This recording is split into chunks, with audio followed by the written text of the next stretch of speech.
David Locke's weekly interview brought to you by the Murdoch Auto Team. David, good morning. David James, my week is complete. My summer gets better because I get to talk to you every Friday morning back in our regular time. So good. Do you have that other guy with you today? What's his name again? I believe you know his name, and I believe you're tempting fate right now, but, you know, you do you. When you want to play with fire, go ahead. Patrick Kinahan. I missed you. I missed you. He's on vacation. He'll be back. He'll be back. No worries. Oh, he's not there. Still. Wow. A lot of is it coincidental that he takes vacation every Friday and I'm supposed to be on the show? It is. It is. They got a very good vacation provided by a friend, and they just need to say yes at the right time. And if Fred says Wednesday, Thursday, Friday, it's Wednesday, Thursday, Friday. David, the Chicago Bulls just made a trade to bring in Alex Caruso. The Jazz may be bringing, well, they've been mentioned, I don't know if they'll do it or not, to bring in Zach LaVine. It looks like the Bulls are blowing things up. They really haven't had very much success, and they got a bunch of guys who are in their 30s now, so you get why it might be time to move on. When you see the Caruso trade, what do you think it means for a LaVine deal and the Jazz? Please connect the dots and put it all together for us. I mean, I think it's clear LaVine's going to be moved. I mean, they played, frankly, I think his time there has just come to an end, and I think everyone will be better off if he moves. Both Zach LaVine, who's really good, and Chicago, who I think is just, worn out. And then when they played much better after he got hurt last year was probably the finishing touch on that. He's the only thing is I would say he's a little bit of a damaged asset right now. Because of the fact that they played so much better after he got hurt last year, in addition to I think there's a question on whether his numbers are a little hollow, and his numbers are great and his efficiency is incredible. And, I generally would believe in those two things. But I think that there is a question of if it's a bit hollow from a Jazz standpoint.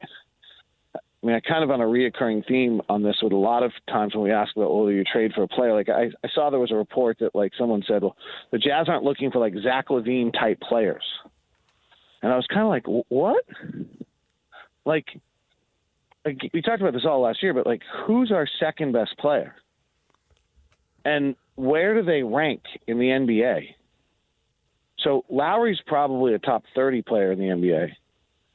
Our second best player is maybe a top 80 player in the NBA. Some people are in their cars screaming Jordan Clarkson. Others are yelling Colin Sexton. I don't know. Somebody else might be yelling somebody else. I don't know that there'd be. So, I'd be curious. The Ringer, I think, just relaunched their top 100 NBA players. They're only going to put one Jazz player in there, aren't they? I think Colin probably makes the top 100 at this point. I don't think Jordan does anymore. Okay. And so, Zach LaVine's a top 100 player in the NBA. So the idea that, we're not looking for those type of players seems really weird to me because he would be our second best player. If we traded for him tomorrow, he's our second best player. This is the same way I feel about Trae Young. You can tell me all the things you don't like about Trae Young. Great. He'd be our best player. At some point, maybe it's not the piece that gets you to the championship. Is it the piece that leads to the piece? Right, yeah, you got to do that. We're short on talent right now. I guess the question is, from the Moneyball perspective, which means many things to many people, originally to the Oakland A's, it meant we only want to spend $1 million on a player, and that's our top deal. I think you need to take a little more nuanced look. Sure, for part of your roster, that's one way you have to look for it. But how do you get someone who outperforms the value of their contract? Because most good teams have that. And so if LaVine's a $30 million player and a $40 million contract, I get why that gives an executive pause. But if he's been that and you can get more out of him and you get a damaged asset, that there's a Moneyball aspect to that. If you think you can revive the damaged asset. Yeah, I'm going to take a different approach, and then I want you to end it really quickly if you think it's too geeky and really boring and people are going to fall asleep in their cars and we're going to have accidents all across I-15. And so the area where I would change that discussion is where are the places where you can actually make Moneyball impact. So I think they're on the very top and the very bottom. Oh, I was going to say the bottom 70 to 80% of the roster. Okay, but go ahead and explain. Well, because the max salary exists, if you actually get a true player who's one of the top 10, 12 players in the NBA, they're far exceeding their value of their contract. Mm-hmm. You're right. So that's the you can't pay Michael. You can't pay Michael Jordan enough. Right. You can't, right. You can't pay Luka and Jokic and Giannis and Tatum now enough, though they're going to. And then I think the bottom level is where you have a guy on a rookie scale contract who's performing, or like the Bulls actually had a little bit of that. I think people believe Alex Caruso is probably delivering more than his contract at the time. His new contract with the Thunder, he gets an extension. I'm not sure that'll be true. Now I think he's probably overvalued. So on Zach LaVine, certainly, hey, if you can get him to play better, and then he gets closer to his contract value. I do also think there's some areas where you just can't play Moneyball, right? The way the rules work, there's certain salary structures where you're just going to be paying, you're overpaying a little bit for those players. But yeah, I think so. I don't know that I think Zach LaVine's an area where you really win Moneyball.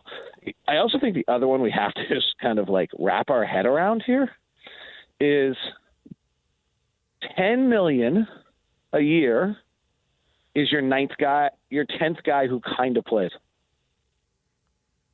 $20 million a year is a rotation player. $30 million a year is a starter. $40 million a year is a high-end starter, and $50 million a year is a star. That's oversimplifying it, but that's our salary structure now. So what's Zach LaVine's deal? For 40? He's at 4. He was just at 40. He's going to get 43 next year, 46, and then he's got an option year at 49. But it's a little high. Right. But it's not he's if he plays a little defense and does some of the things he's not doing didn't do as well in Chicago, then he's a high level starter. He averages 22 points a game. He's close to a 50, 40, 90 guy. That's not crazy. Is anybody who signed for a long time a good value pickup this summer because in another year the network TV deal is going to triple, or if they sign a fourth deal with TNT, it's going to more than triple, and the salaries are about to go into the stratosphere? So anybody gets signed in the current climate, it's a huge pile of money for LaVine. I mean, it's $40 million plus a year, right? This is awesome. Yeah. But is it going to be undervalued as soon as the new salary kicks in? So I have to do what year the new salary kicks in, and none of the contracts are so much shorter now. But your theory is 100% right. Well, that if someone really has 3 or 4 years left on a deal, the end of that deal is going to be just fine no matter what. If they don't smooth the deal like they didn't do last time, which is why the Warriors were able to afford Durant, because the cap took a huge pop and suddenly they had money, LaVine would play 2 years with a contract signed under the old cap, but he'd have 2 years with the money wildly inflated. He'd still be making $46 and $49 million, which, while it's a lifetime worth of money, to your point, our stars going to be getting 60 or 70 million. Right. No, because I think starters are going to be $60 to $70 million, and stars are going to be 90. And I don't know this. I haven't done the deep dive into this or talked to people who are smarter about this, but I've heard speculation that the $100 million player is on the way. Yeah, right around the corner. Oh my gosh! So at that point, at 40, awesome. Now he's got to be producing at age 30. That'll be his age 31 and 32 seasons. Here's the other thing. Let's look at the Boston Celtics for a second. Yeah. Okay? Yeah. Derek White. Yep. Derek White, plus size first position. Drew Holiday, positional size or plus. Mm-hmm. Jason Tatum, plus size at his position. Jaylen Brown, plus size at his position. Kristaps Porzingis, plus size at his position. Yeah. Luka Doncic, plus size first position. Kyrie Irving, not, but the most gifted offensive player in the world. Derek Jones, either his size position or plus size at his position. T.J. Washington, plus size or at his size position. Eric Lively, Daniel Gafford, plus size at their position. Zach LaVine, plus size at his position. I think if there's a signature to what Keontae George, plus size at his position, Taylor Hendricks, plus size at his position, I think you're going to see the number one, Lowry Markkanen, big-time plus size at his position. Mm-hmm. I think you're going to see a signature, I think, out of Danny Ainge and Justin Zanuck. It's going to be position. I would be very surprised if we make moves that don't match positional size. Good. It's the one reoccurring comment that has been said the whole time from them. And that gets very interesting on Wednesday because there are not a lot of players that are positional size appropriate for this draft. Good. I'm all about it. Kevin O'Connor said when he came in, I want to make the team taller, longer, and more athletic. But and they did in some regards, right? Kirilenko was it, but they went out and got Okur and Boozer because they were the most talented guys available. D. Will was plus size at his position. Andre was, but the other guys weren't, and they were really good. You want a great D. Will story? In 1 second, I just want to finish that. They were really good until they ran into the Lakers, who were plus size all the way across the front line with 3 7-footers. And Kobe then is the shooting guard, plus size at his position, and they lost to those guys 3 times in 4 years. They were so long. Lamar Odom. Right. So Lamar Odom's the small forward at 7 feet. So now go ahead and hit me with the D. Will story. In Carmel this week, my daughter was playing golf tournament, and I'm walking down the street, and I look inside this nice little restaurant to kind of look at it, and there's D. Will sitting there at the table. Yeah. It's like, hey. It's good to be king. I want to go to Carmel this week. It's pretty great. It's pretty funny. I'm like, hey, bud. My daughter was like, can we go? And I, pop into the restaurant. What are you doing? I was like, it's Darren. She's like, oh, okay. Did Oklahoma City just really help themselves? I mean, the Jazz are a long way from worrying about who the top 4 teams in the Western Conference are. But did that trade, moving Giddey for Caruso, screams the future is now? You just traded a young player for an old player, but you traded a guy whose three-point percentage has gone 28, 32, 34. It's getting better, but it's still not good enough. It's getting better. Maybe he'll get there one day. But I just think they don't want to wait for one day. He obviously had an issue off the court that could have wrecked his career. And now you bring in a guy who can defend, who doesn't have to have the ball in his hand to impact a game, who's good in transition, and who's a career 38% three-point shooter and shot 41% last year. That just screams win now. And at $9 million, if you're playing money ball, I think he outperforms his salary. I don't think there's any doubt about that. So they had to move Giddey. He didn't match. He didn't fit.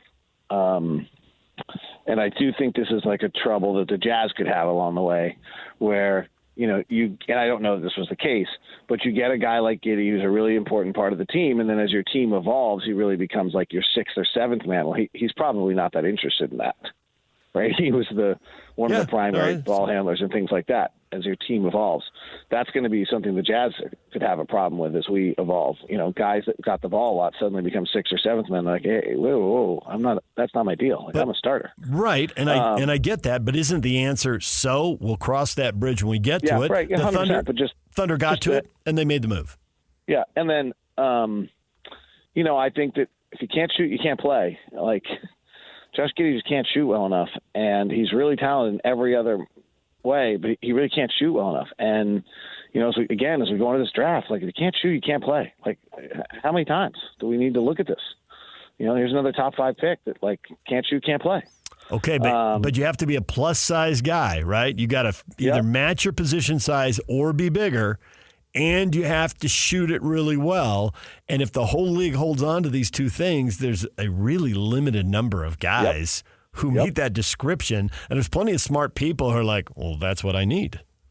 Yep. No, that's the difficulty. I think Giddey could be more valuable in Chicago if he has the ball in his hands. He really just becomes their point guard. But with Shea and Jalen, there's no role for him to do that there. He became an off-ball player, and then he's not a very good off-ball shooter, and teams aren't going to guard him. And so then his role just didn't fit as well there. So I think he could be he becomes their primary ball handler in Chicago. For Chicago to go get a 21-year-old who, I don't think that shot ever becomes something that's particularly viable. It just doesn't even look right. I think is a pretty good move in the sense that if you're giving him a little bit of a different role, and this goes back to how Eric Spoelstra dealt with Dwayne Wade not being a great shooter when he had LeBron and he had Chris Bosh and all those other guys, was, well, if you put the ball in the hands of Dwayne Wade, then he has gravity. So if the ball is in the hands of Josh Giddey, then he has gravity and he can do things, and he's pretty good at that. If you need him to shoot, it's not going to be the greatest thing ever. Do you have names, a couple of names to watch for you think the Jazz should draft, and will they have to trade up to get to these names? So I do like Cody Williams of probably the most of anyone. He's right size. He's a little skinny, kind of shoot it, shows some little other aspects of his game that might make him better than what he is right now. They had a big 300-pound center that sat there the whole time that blocked everything. Not sure either of these guys are totally right size, but I think Devin Carter and Jared McCain will have NBA careers that have some length to them. I have some concerns on both of them, but I think they'll both have NBA careers. Late in the draft, I like Baylor Shireman and I like KJ Simpson, another Colorado kid. They both can shoot. How many full seasons will J.J. Redick coach the Lakers? We have a poll question up. I'll tell you what the answer is. We're over 200 votes. I'll tell you what the answer 7. for the public is. 7. 7. David. Going to get a second contract. David. You're really going 7. That's your answer. You're not messing around. You're going to stick with that. Yep. We'll get a second contract. Did Phil Jackson go 7 years? Maybe not, but at some point they have to stop this routine, and this is where they're going to do it. Phil Jackson went 6 the second time. And then quit. Yeah, I don't know if he's going to win titles or anything like that. I just think he's going to do fine with LeBron and AD, and then they're going to transition out of it, and he'll do fine with AD and whatever it is, and then they'll transition out of that, and he'll get a renewed contract, and he'll be fine. Okay, there it is. Most people are going with 2. Yeah, 2. I figured. Two's the number. 7 puts him right in there in Pat Riley territory. It looks like Riley did 8. Yeah, Darvin Ham probably still deserves to be the head coach, but so this is a little complicated. But I think J.J. Redick will check boxes. Darvin Ham's not the first time they fired a coach who got him to a Western Conference final. They expect titles. So he got the Del Harris treatment. He got the Del Harris treatment. They're a long way from titles. Yeah, I think we agree on that. I know you got to run, David. We appreciate the time. Thank you. Okay, see you. Bye. DJ and PK, it's 97.5 The Zone. Still to come this morning.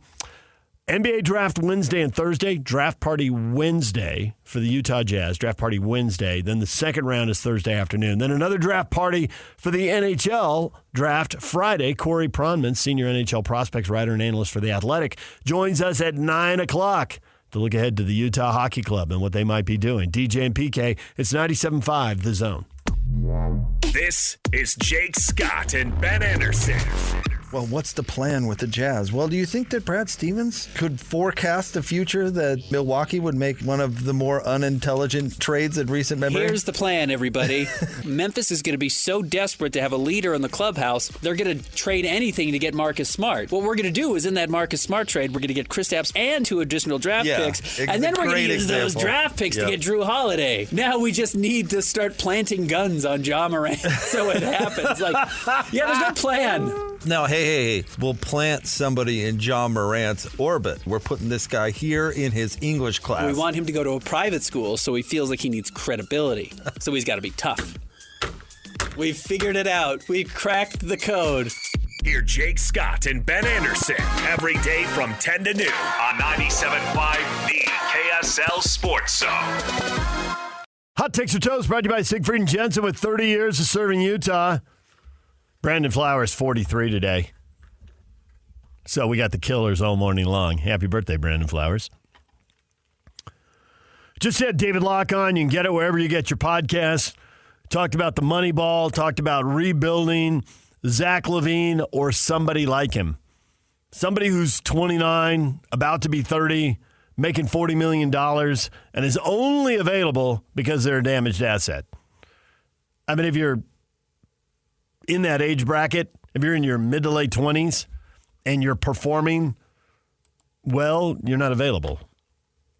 It's not happening. Jaylen Brown's 27. He's a couple years younger.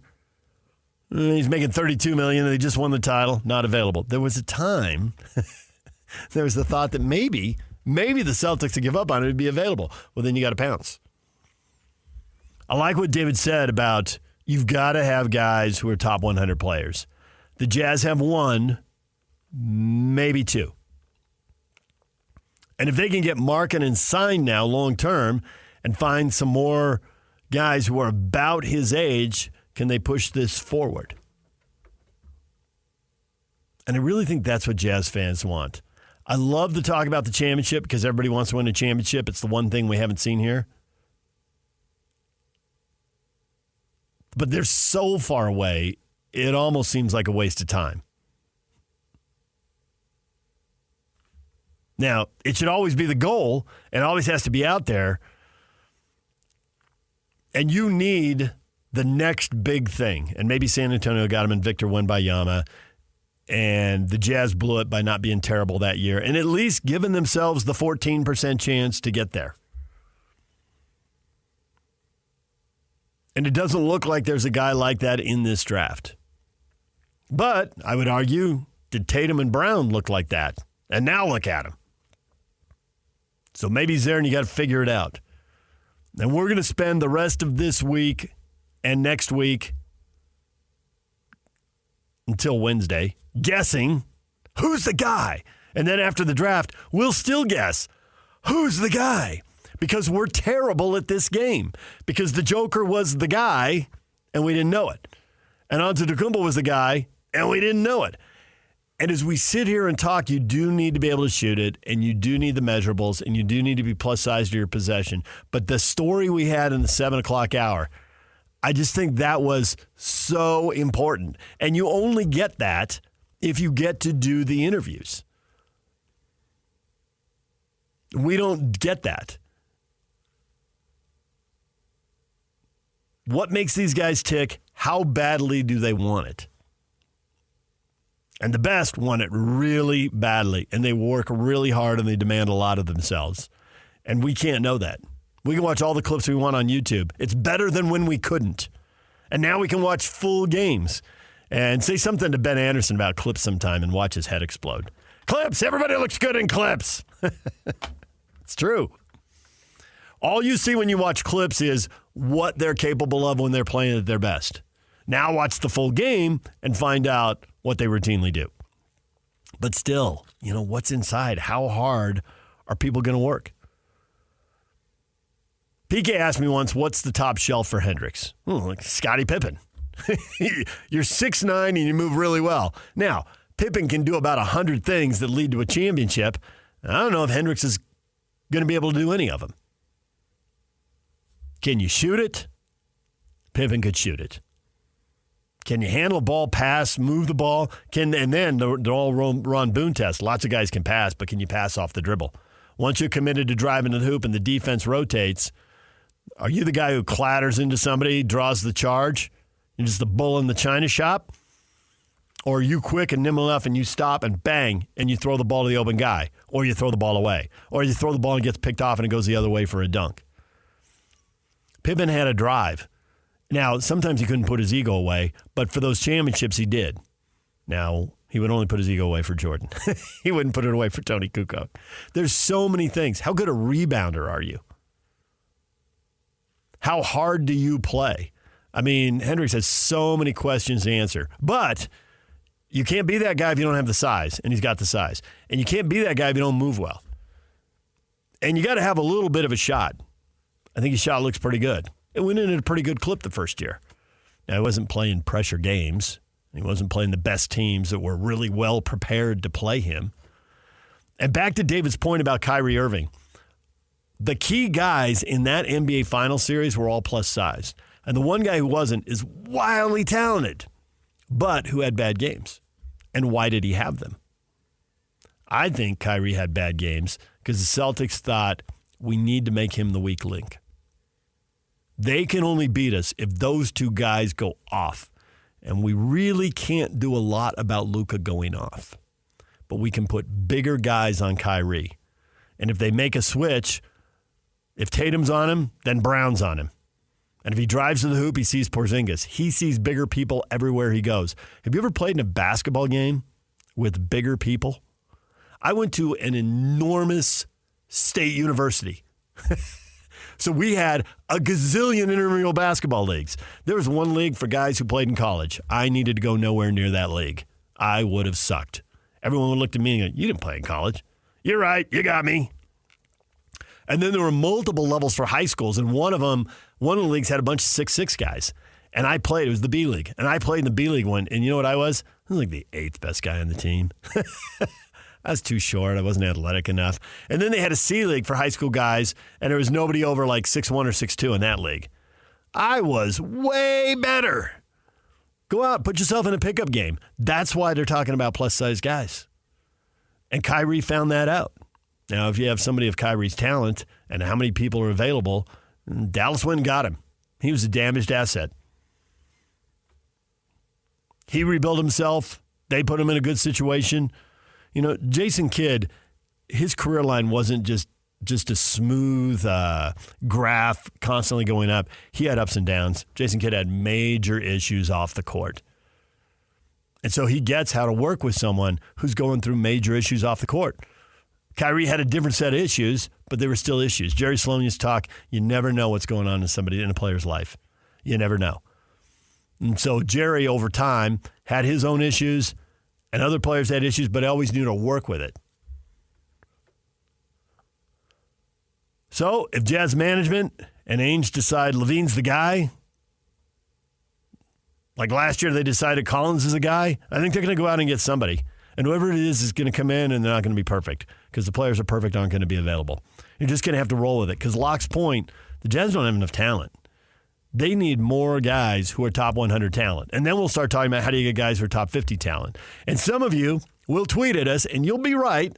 Well, you can't win a title without one of the top 5 players in the NBA or without 2 of the top 10 players in the NBA.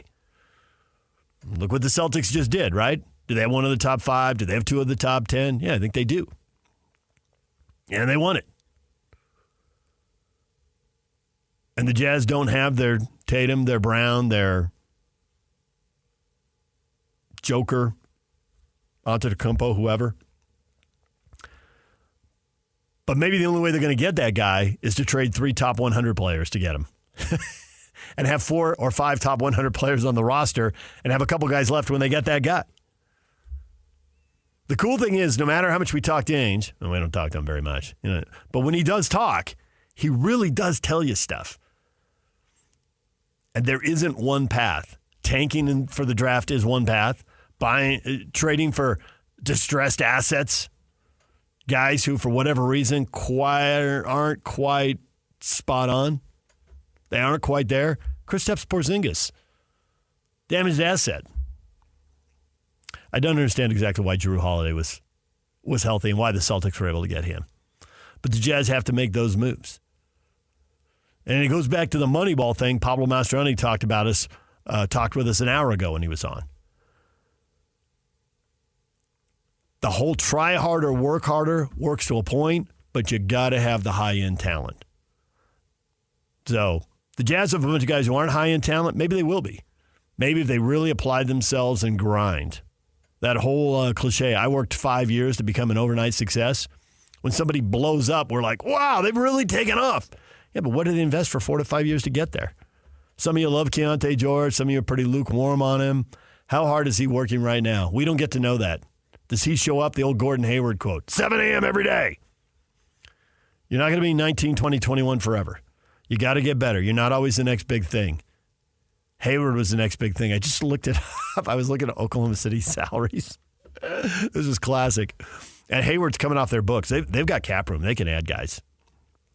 I mean, Caruso's only $10 million. I mean, Caruso only makes $1 or $2 million more than, I think it's $1 million. I think he makes $1 million more than Josh Giddey. So that was a nice move for them, but they've still got cap room to make a bigger move. They just got to figure out what the right one is. And it's because Hayward's coming off the cap, and he's 34 years old now. Now, I don't know about you, but it seems like 5 minutes ago that the Jazz were drafting him and Kevin O'Connor was getting booed. Shortly after that, Dennis Lindsay decided, yeah, I'm not going to go out there and announce draft picks. I'm not taking this. And that was the end of that tradition. It's why we can't have nice things. Too much booing. There's the draft, there's free agency, there's trades. The draft is a long-term play, and I think that they've had just about all the fun they can have in the lottery, and people want to win. So one of the paths forward, and Ainge says this, he just won't get nailed down that there's one plan and one path forward. We all think the free agent path is really unlikely. There just aren't many free agents, for starters, and then can you get them here? So that path, not very likely. The draft, all right, you can get a 19-year-old kid with a 10th pick in the draft, and maybe he'll hit. Maybe they'll trade up. I'm really intrigued by that. Trade up, trade back. Who do they love? Who do they really want? But the trade, and if it's not Zach LaVine, who else? Who else is going to be available? I do wonder if one path for the Jazz is getting wrecked. And this is where Ainge, you got to be opportunistic. It's why he doesn't get nailed down on one path. One path forward was find the team that doesn't want to pay the luxury tax, who's shedding talent, make a money deal, and get the talent because you got cap room. But with all this news coming out, and they know more than we do, whatever's come out publicly, the NBA owners know even more because there's stuff that hasn't come out yet. They know where the cap and the luxury tax are going, and I think teams might bite the bullet, grind through, and figure we're going to get cap relief from these new network TV deals. We don't need to go out and make the trade. That's going to hurt the Jazz. That's one option for Ainge that we thought he had 2 years ago that doesn't look like it's going to exist anymore. So, time to figure out something else. And the Bulls might not be the only team tearing things down. So who's available? DJ and PK, it's 97.5 The Zone. Accessing. This is Hans Olsen and Scotty G.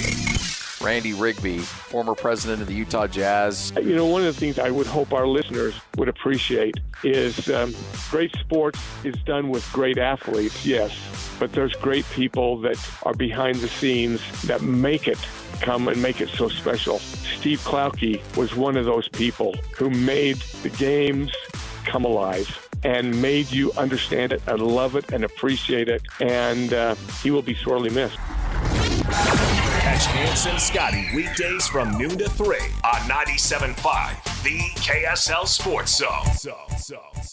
Nominate the youth sports volunteer you know for the Hercules Hero of the Week. Submit your nomination at kslsports.com/contest and listen every Thursday afternoon to JJ and Alex for the winner. Help us celebrate the efforts of those volunteers making an impact with the Hercules Hero of the Week, sponsored by Hercules Credit Union and Beehive Mills. DJ PK, it's 97.5 The Zone. We're just talking about team building. You got to appreciate everyone who adds something to the group. And I think the challenge for a lot of players, because you're not Tatum and you're not Brown and you're not Luka, this is a small handful of people, and the Jazz definitely one of those people. But talking earlier with Pablo, it's like appreciating what everybody brings to the group, right? Chicho Arango and Andres Gomez are scoring a bunch of goals, and Diego Luna is threading these perfect passes, and it's easy to appreciate that. But how do you find one thing that adds something to the group? And I was talking to him about Katranis, because the way he attacks, the way he defends, it's like they're out there with 11.5 or 12 players because he runs so much. And I think every time the Jazz brings somebody in, we have to be careful not to dismiss them for what they can't do, but appreciate the one thing they're going to add to the group. Will Hardy says a lot of stuff, and some of it is just blah, blah, blah, yada, yada, yada. Because coaches have to say stuff. There's a whole psychology with a group. And we got this poll question of how long is Redick going to last with the Lakers, right? NBA coaches are on thin ice all the time. They got to be careful how they talk in public. So I can sit here and say, Will Hardy, yada, yada, yada, blah, blah, blah. And if it were me up there, I'd be going, yada, yada, yada, blah, blah, blah, because it's the reality of the job, right? And you got to be careful what you say and when you say it and how you call somebody out. And the one thing Will says that I really appreciate is, what's this player's superpower? Now, that gets a little overstated, so you get tired of that hype. But, what's the one thing they add to the group? What can they do at a high level in the NBA or Major League Baseball or the NFL or whatever? We're talking NBA here. But what's the one thing they add to the group that the group needs? Peyton Pritchard. Now, is he like the 6th, no, 9th, 12th best athlete best player for the Celtics, but he found one thing the group needs, and it gets him on the court. At the end of quarters, and the Celtics make a big deal. How you end the quarter, everybody sits down, everybody looks up at the scoreboard. Pablo always comes in and talks about the psychology. It's such a big deal. We have Riley Jensen in. He talks about the psychology. And a quarter strong, and you break another team's will. We played really well in that quarter, and look, we're going to the fourth quarter, and we're down as many points as you're down at halftime. What happened? The Celtics were great. The Mavs would match them for 10 minutes, and then the Celtics would go on a 6-2 run, a 7-1 run, a 6-0 run to end a quarter.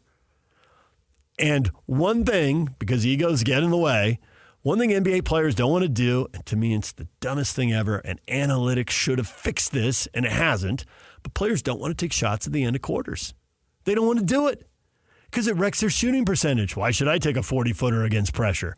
Peyton Pritchard's looking around thinking, man, Derek White's really good. They traded for Jrue Holiday? I thought I might play more. No. So how does he get on the court? Well, he takes the shots at the end of quarters nobody else wants to take, and he gets really good at them. And furthermore, all his teammates know he's really good at it, and none of them really want to do it themselves. And if you watch the highlight, and it's on YouTube, so you can go look at this, you go frame by frame. Give it the old Zapruder film treatment here.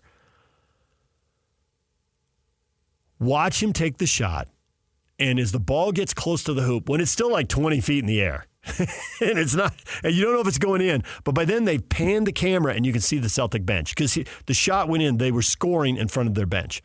And so when you see the shot go in, before it goes in, but that last second as they're panning the camera, you can't see the bench when he takes the shot. But as it pans and follows the ball, you see the people on the bench, and they are jumping up and down. There are multiple guys bouncing on their toes. They're off their seats. They're up in anticipation because he's hit so many of these shots in games and so many of these shots in practice. They think this is going in. Now, we're watching and thinking that's a low percentage shot. It never goes. They're thinking Peyton's going to stick this. There's no pressure on the ball. There's nobody defending him. He had time. He had space. He's lining it up. When he lines it up, and I'm sure they've messed around at the end of practice and watched him hit 3 out of 10, 6 out of 10, whatever it was. They got the anticipation. Peyton Pritchard found one thing to add to the group. It's one thing we can all do at our jobs. Like, what is one more thing you bring to the group? Lloyd was just in here. Lloyd was once a producer. A producer. And now he technically still is. Oh, the program director. Yeah, he decided he could do both. Scotty's got kids. Scotty's got stuff going on in his personal life. Scotty's done it for a long time. Scotty's calling games and traveling. And all those meetings, which he'd done for years, but it's time for somebody else to do a lot of those meetings. And Scotty was in here last week, and he's going all Godfather on us. Just when I think I'm out, they pull me back in. I got a 10 a.m. meeting. But that's because Scotty knows, all right, I'm not the PD anymore, but what's one thing I can break? Once in a while, there's a meeting, big picture decisions, and Scotty's been down that road before multiple times, and other people haven't been down it at all, and other people only been down it once. And Scotty's been down the road 10 times. So that's one more thing Scotty brings to the group. But Lloyd produces and is program director at top 50 markets. How many times do you think a producer is also the program director, Yak? How many guys have done what Lloyd's done and raised their hand and said, yeah, I can do those two things? People do one and people do the other. Right, not a lot. Like one more thing you bring to the group. So we all want the Jazz to bring in the Joker. That's the move Danny Ainge needs to make, and he's getting big money, and he needs to figure it out. But while we wait for him to figure that out, and they make these other moves, what do they bring to the group? What do they add? Because it's going to be easy to complain and whine about whatever deal they make. And it'll probably be fair. They can't do this. They can't do that. It's true they can't. But since the Joker isn't available today, maybe tomorrow, maybe the day after, you're going to have to take player 79 or player 38. I totally buy into what Locke said. How do you get top 100 players? And as soon as that's answered, then how do you get top 50 and top 25 players? And some of it's got to be grow your own. Draft a guy, and it takes time. It takes a year. It takes 2. It takes 3. And because he uses the language all the time, I'm sure Will is stealing this, and he's been in two successful organizations, the Celtics and the Spurs. So he's seen it done, and he's seen how people pull it off. And the Jazz have outperformed expectations 2 years in a row. So if they can get him some talent, can he outperform expectations again? Now, the higher the expectations get, the harder it gets to do that. Maybe he can, maybe he can't. But all he could do the first 2 years is outperform those expectations. It's the same thing with college coaches. College football coach comes in and wins year one, like, well, he did it with the other guy's roster. Well, of course he did. It's the only way he can. You get the other guy's roster, unless you're Dion and you turn over 80 players, and we don't think that's a good idea. So you got to win with the other guy's roster. We'll find out year 5 if you can win with your roster. It'll be your roster by year 5, maybe by year 3 or 4. And right now, Will's outperformed expectations for 2 years. At some point, the roster moves will be made, the expectations will get higher, and we'll see if he can outperform those. But right now, I'm curious to bring in people with their superpowers and see what Will can make out of them. Because getting the team off to a 10-3 start the first year and keeping them around for 500 as long as he did, that was pretty good. Until they decided, it's tank time after the All-Star break. And last year, 26-26, didn't have that on my bingo card. I got to the point I was thinking, can they get to 40, 42, 44 wins? But they pulled the plug on that season. I mean, if there's anything to criticize the front office for, it's pull the plug earlier or don't pull it at all. But please stop pulling it at 50 games. I'm begging you. All right, DJ and PK, JJ Redick. That's why Lloyd was in here. Lloyd heard David Locke on JJ Redick. If you didn't hear this, stick around. We'll get to it next. There's a poll question up on JJ Redick's future with the Lakers. Go vote on that at David DJ James.